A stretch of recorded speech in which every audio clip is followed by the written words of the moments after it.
Pozdravljeni otroci, danes vam bom prebrala zgodbo o Timu. Naslov je Piknik. Tim se je prebudil v sončno in toplo jutro. Sonce je sijalo skozi okno njegove sobe in iz bližnjega gozda se je slišalo petje ptic. Hitro je skočil iz postelje in stekel k mami v spalnico. Mami, mami, je zaklical. Zunaj je res lep sončen dan in obljubila si mi, da lahko imava piknik, če bo lepo vreme.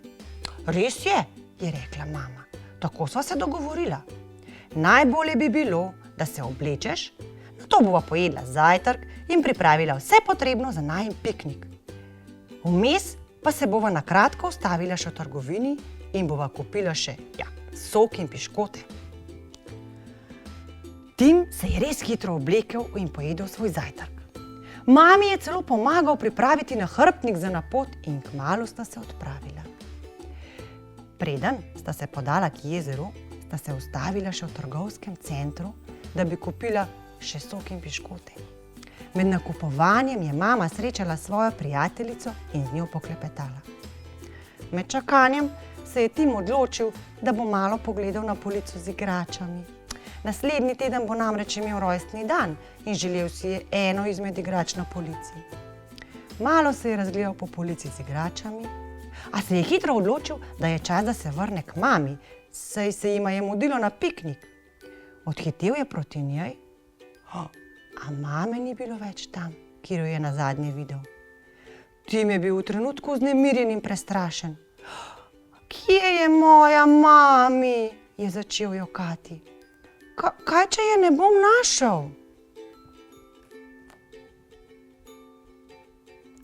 Tim je stal med policami, po licih so mu tekle solze. Bil je zelo prestrašen in ni se čutil več varno. K njemu sta pristopila moški in ženska in ga povprašala, če se dobro počuti.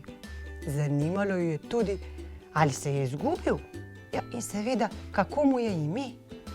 Tim se je spomnil maminih besed, da se ne sme pogovarjati z neznanci ali kam oditi z njimi, a tudi tega, da če kdaj potrebuje pomoč, se lahko obrne tudi na ljudi, ki jih ne pozna.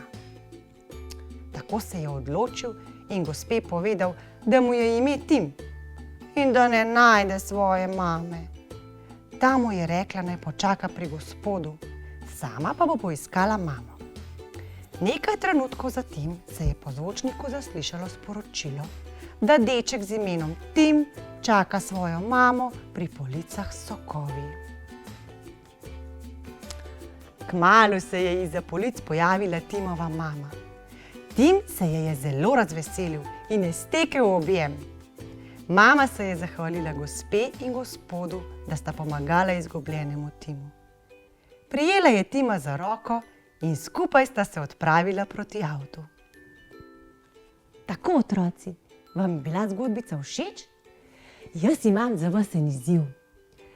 Dajte mi narisati risbice in narišite, kaj vam je bilo všeč. Ali pa mogoče, kako se je Tim počutil, ko se je izgubil. Ali pa še bolje, kako se je Tim počutil, ko je našel svojo mamo. Jaz nestrpno pričakujem vaše risbice in v pomoči staršev mi jih lahko pošljite na naslednji spletni naslov: uredništvo@bled.tv. In zdaj